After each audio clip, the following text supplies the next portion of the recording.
Do you want to be able to know if your Shopify store is now live and people can actually go into your store and purchase whatever you are selling? Well, then this video is going to be perfect for you, because in this video, I'm going to show you a step-by-step guide on exactly how you can know if your Shopify store is live or if it's not live. So the absolute easiest way to know if your Shopify store is live is to firstly go into Shopify and then log in into your Shopify store account. And now you should be taken to a page very similar to this. Now what you're going to do, you're going to click on your online store right here, as you can see where it says online store. Now you should be taken to this page. Now what you're going to do, just click on view your store in here, and then you should be taken here. So this will not indicate if your store is live or not, by the way. What you're going to do in here, you're going to check your URL. This is the URL that your Shopify store currently have.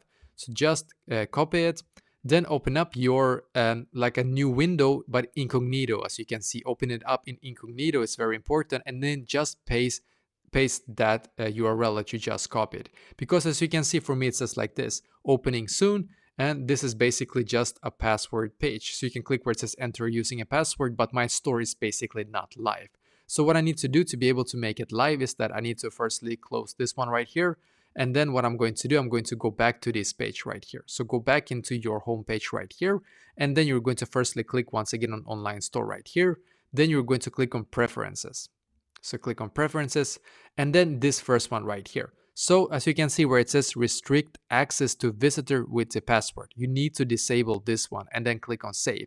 And to be able to disable it to let anyone access your online store, you need to firstly pick a plan, obviously. So if you don't already have a plan, like you are not basically subscribing to Shopify's plan to be able to have them host your store, well, you have to be able to actually do so, unfortunately. So you need to pick a plan. Then when you have done so, you can go back into preferences on this page right here, then disable this one, this password page, or this password right here, just disable it, and you will be able to see save right here or right here, I think. So just click on the save button. Then you will be able to see that your store is actually now live. And you can try the trick that I just showed you once again after you have disabled the password, and you can see that your store will be able to be live. So basically, this is exactly how you can actually know if your Shopify store is live.